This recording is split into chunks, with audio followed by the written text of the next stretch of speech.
With fabric folding roofs back in vogue on affordable convertibles, Volkswagen's Golf Cabriolet should find a ready market, even against trendy metal folding roof models like the German brand's own EOS.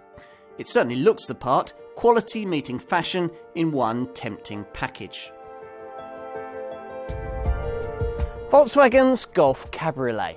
How do you see it? Historically, the first four-seater convertible of the modern era. Affordable fashion statement in Thatcher's Britain, or last of the sensibly priced soft tops before folding metal roof coupe cabrios took over. An open-top Golf is all of these things, and more in the sixth generation guise we're going to look at here. This version is the one that many thought they'd never see. Before this model, after all, you have to go back as far as 1993 to find the last time we saw a completely new Golf Cabriolet. In more recent years, it seemed as if Volkswagen had lost interest in bringing us soft-top versions of its best-selling family hatchback. Fresh air fiends were instead served by the Beetle Cabrio, which was launched in 2003, and the folding metal-roofed EOS, which arrived in 2006. But neither sold in the kinds of numbers the Wolfsburg brand had become used to seeing in the Golf Cabrio years. Almost 700,000 soft-top Golfs had rolled off the Osnabrück assembly lines by the time production finished in 2002. So it's back, initially at least, to sell alongside the EOS and provide the fabric-roofed alternative to that car that many buyers now seem to want. Not having to provide all the folding metal panels you'd find in an EOS-like coupe cabrio means sharper styling, while the resulting reduction in weight ought to mean sharper handling too, and a return to prominence of an 80s icon. But is this car really good enough to talk in those terms? Let's find out. Now, those likely to be buying a car of this kind may like the idea of being seen in a sports car, but they probably wouldn't want to own one. Not for them, rock-hard ride, pin-sharp steering and a cramped cabin. Family hatchback-based convertibles must instead major on day-to-day usability, prioritising ride over handling, comfort and convenience over response and power. So it is here, though that's not to say that there isn't some fun to be had in punting this car along, despite its 183 kilogram weight penalty over an ordinary Golf hatch. In fact, so agile does it feel that I was actually surprised to find that it's only 42 kilograms lighter than an EOS. It feels a lot lighter than that when compared to its drop-top stablemate. Really, there are three things that you notice about this car, even after a very short drive, and all of them are very Volkswagen virtues: comfort, refinement, and build quality. Comfort first. The multi-link suspension that the Wolfsburg engineers have perfected so much in the Golf hatchback is used here to such good effect that it's true to say that no other car in this class rides better, even Renault's softly sprung Megane CC. That's assuming that you don't order your Golf Cabrio in tautly sprung GT guise, a setup it doesn't really need to handle the twisty stuff in its stride. It doesn't crash through the potholes either, with shockwaves reverberating around the cabin, as would be the case if you were in a cheaper convertible or even some not so cheap ones. Now, this comes courtesy of a program of structural body reinforcement so comprehensive that the result is the stiffer structure of any convertible car in the Volkswagen Group, a portfolio which, remember, includes drop-top models from Bentley and Lamborghini. As for refinement, well, you'll find that you can hold a perfectly normal conversation at speeds of up to the national limit with your front seat passenger, especially if you've clipped the rather fiddly wind deflector into place behind you. Use the switch by the handbrake to raise the roof. It's electro-hydraulic, and you can raise it in just 11 seconds at speeds of up to 18 miles an hour. And you'll find that the Webasto fabric top is fitted with an insulating layer so effective that it makes the cabin feel just as classy as it does in a normal Golf hatch, even in the variant you'd expect to be the noisiest. This one, the 105 PS 1.6 litre TDI turbo diesel. I'd certainly expected this engine to be a little more vocal, particularly as you have to work the 5-speed gearbox quite hard if you're to make really rapid progress. 60 from rest occupies 12.1 seconds on the way to a top speed of 117 miles an hour. And that's about the same kind of performance that you can expect from the entry-level petrol unit, a 1.2 litre TSI engine that, like the diesel, develops 105 PS. That petrol variant, though, you have to row along a little more with the 6-speed gear lever because it develops only 175 newton meters of torque compared to this diesel model's 250 newton meters. Above these two engines, buyers again must make a straight petrol to diesel choice. The petrol option is either of two 1.4 litre TSI units, developing either 122 or 160 PS, the latter capable of rest to 60 in 8.4 seconds on the way to a top speed of 134 miles an hour. But the alternative to both of those 1.4 litre units is the Volkswagen Group's familiar 140 PS 2 litre TDI diesel. At the top of the range sits a Golf Cabriolet powered by the same 2 litre turbocharged petrol TSI engine that you'll find in a Golf GTI, putting out 210 PS and mated in this case to a silky smooth 7-speed DSG semi-automatic gearbox.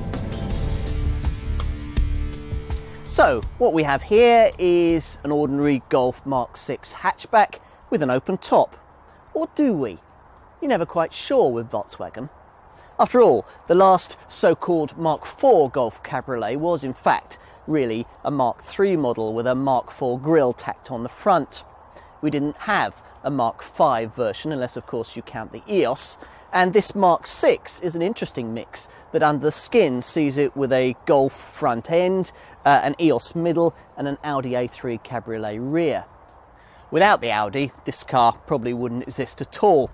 Not only does the Ingolstadt car offer this Volkswagen many of its oily bits, but it can also be credited with proving a ready market for this kind of fabric top convertible at a time when many thought the folding metal roof approach the only way to go.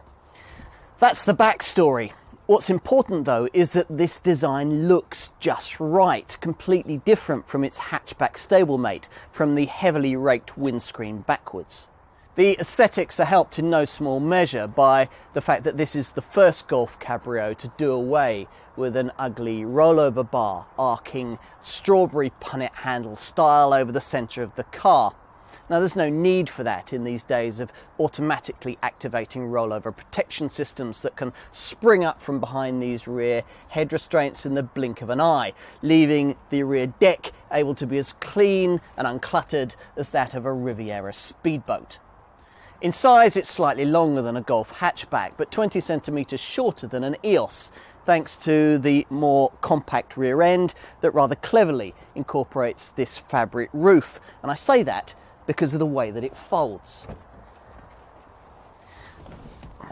Now, it's an electrically operable roof, of course, activated by this switch down here by the handbrake.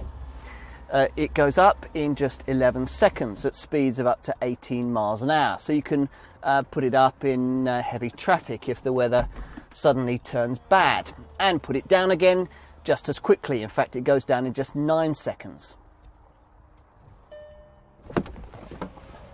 But for me, the really clever bit is that there's no need for the kind of fiddly tonneau cover that you used to have on convertibles of this kind. The upper side of the roof's leading edge, that's the segment that attaches to the windscreen, covers the entire surface of the roof box, so there's no need for any kind of tonneau cover. And luggage space? Well, like me, you might be approaching this car thinking that use of a fabric roof rather than a metal folding one would mean a larger boot. But it isn't that simple. Roofed down like this, you get a useful 250 litre capacity, which is quite a bit more when you're driving al fresco than you get in a metal folding roof rival like, say, Renault Megane CC with 211 litres, or Volkswagen's own EOS with just 205 litres. The problem comes when you put up the roof.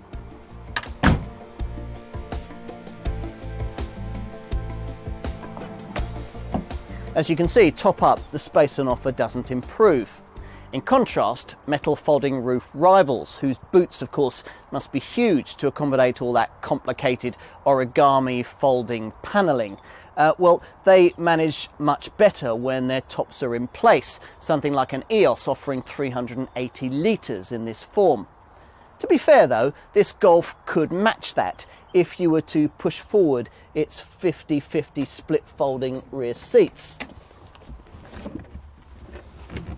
Essentially then, it's a pretty practical proposition. Once you're installed in the back though, it's actually reasonably spacious with decent adult head and leg room that'll be fine for short to medium journeys and ideal for children. The only real problem back here is elbow room, thanks to the way that the sides of the cabin curve inwards to accommodate the roof mechanism. There's plenty of elbow room up front though, and plenty of room all round. In a driving position you can quickly tailor to your needs thanks to a height adjustable driver's seat and a reach and rake adjustable steering wheel. Now the controls and the dash layout is lifted directly from the Golf hatch, so there's plenty of quality on display with soft touch plastics and nicely judged splashes of chrome. And there are some neat touches too. This button in the centre of the roof release control that at a touch can lower or raise all 4 electric windows at once. I also like the way that when you raise the roof with the heater blower full on and the seat heaters full on, then the heater blower calms itself and the seat heaters automatically turn off when the roof clicks into place. Neat.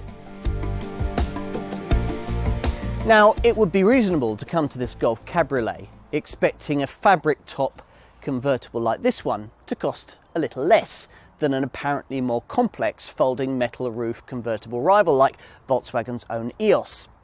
And you'd certainly expect a Golf Cabrio to cost less than an Audi A3 Cabriolet. But no, on both counts. In fact, if you compare prices directly and model for model, you'll find that there isn't actually that much in it between the 3 cars. In fact, in some cases, some Golf Cabrio variants cost a little more than their directly comparable Audi and EOS equivalents. Where this Volkswagen does hold an advantage though is in its use of lower powered versions at the foot of its range, which makes its lead-in prices seem more accessible.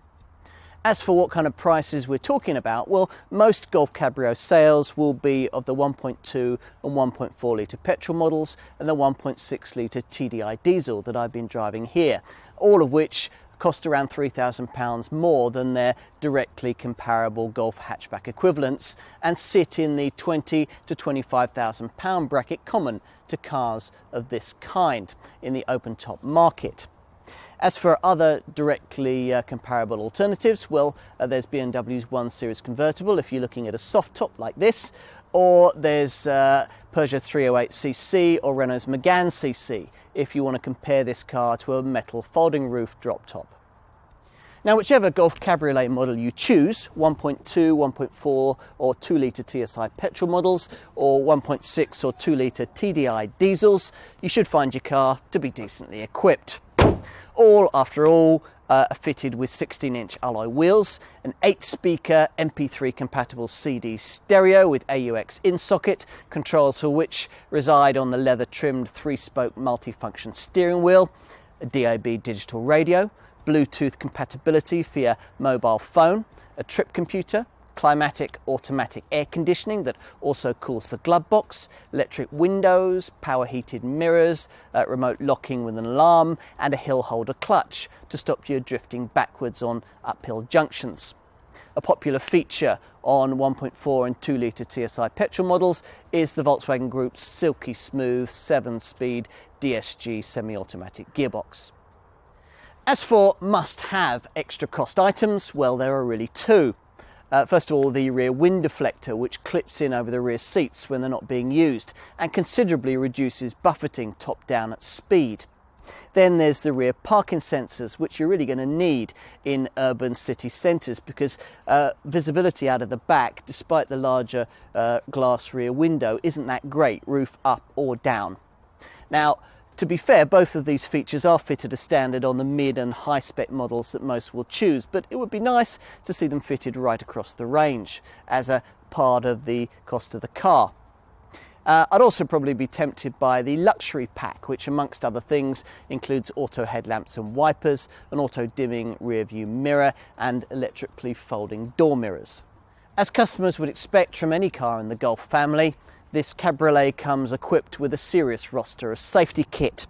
As well as the usual anti-whiplash front head restraints and ISOFIX child seat fastenings, you get an active rollover protection system which springs out from behind the rear head restraints in just a quarter of a second if the computers sense that the car is about to flip over. And there's the usual electronic assistance for braking, traction and stability to hopefully ensure against such a situation occurring in the first place. There's also a clever counter-steering support system which prompts you to make the right steering decisions in the event of a slide. And if all of that should fail to prevent you from putting the car in the hedge, then you'll be glad to find that there's twin front, side and curtain airbags as well as a driver's knee bag. There's certainly an agreeable feeling of having your cake and eating it about owning a sporty convertible, able to return up to 64.2 miles to the gallon on the combined cycle and put out just 117 grams per kilometre of CO2. Such is the case with the 105 PS 1.6 litre TDI diesel variant that I'm driving here, which achieves these figures thanks to a whole raft of what Volkswagen calls its Blue Motion technology modifications. Now these include low rolling resistance tyres, battery regeneration and a start-stop system that cuts the engine when you don't need it, when you're stuck at the lights or when you're trapped in start-stop traffic. Opting for petrol power isn't ruinous either. In fact, the 1.2 litre TSI variant returns the same 117 grams per kilometre of CO2 figure as this 1.6 litre diesel. Its 47.9 miles to the gallon combined cycle figure is a little further off though. Now, to give you an idea of how pokey a Golf Cabriolets perform in this respect, well, a 160 PS 1.4 litre TSI petrol model manages 44.1 miles to the gallon on the combined cycle and puts out 134 grams per kilometre of CO2. To help owners get somewhere near these kinds of figures on a regular day-to-day basis, there's a gear shift indicator on the dash. What else might you need to know? Well, insurance groups, they range between 15 and 18 for the mainstream 1.2 litre petrol and 1.6 litre diesel models. But those groupings, which are on the 1 to 50 grouping scale, well, they do rise quite a lot as you go further up the range and get into the more powerful models. A 160 PS Golf Cabriolet, for example, is rated at Group 31. At least it should be possible to keep servicing costs in check. Volkswagen offers a choice between a time and distance program or a long life servicing regime for higher mileage owners. So if you travel over 10,000 miles a year, that's what they'll recommend. And using such a program, it's possible to go up to 20,000 miles or 2 years between major services. And it's a bomb-proof bet that residual values will remain strong on this car, as is usual with the Volkswagen brand. Nearly half of the 1.5 million convertible models the Volkswagen Group has sold worldwide have been Golf Cabriolets, and you can expect this fabric-topped Mark VI model to add plenty to that total. This, the best-looking drop-top Golf ever made, will, I think, appeal to buyers who would never have considered purchasing the brand's metal folding roofed EOS model, even though it's no cheaper when specified like for like. The reasons why are many. For a start, this car offers lower powered models at the foot of its range, so lead-in prices look more attractive. But it's more than that. This Golf is perkier to look at and to drive than its Wolfsburg stablemate, also comparing well on both counts to the best of its competitors. It also feels more substantially built than anything else in the class, rides beautifully and is impressively refined. Yes, there are drawbacks. It certainly isn't cheap, and its handling isn't geared to suit enthusiasts. But both are issues which apply equally to most obvious rivals. Ultimately, it's a classy contender, and the model which in future years will probably be remembered more than any other for turning the tide of public preference away from metal folding roofs and back to smart, classy fabric tops in cars of this kind. A landmark then.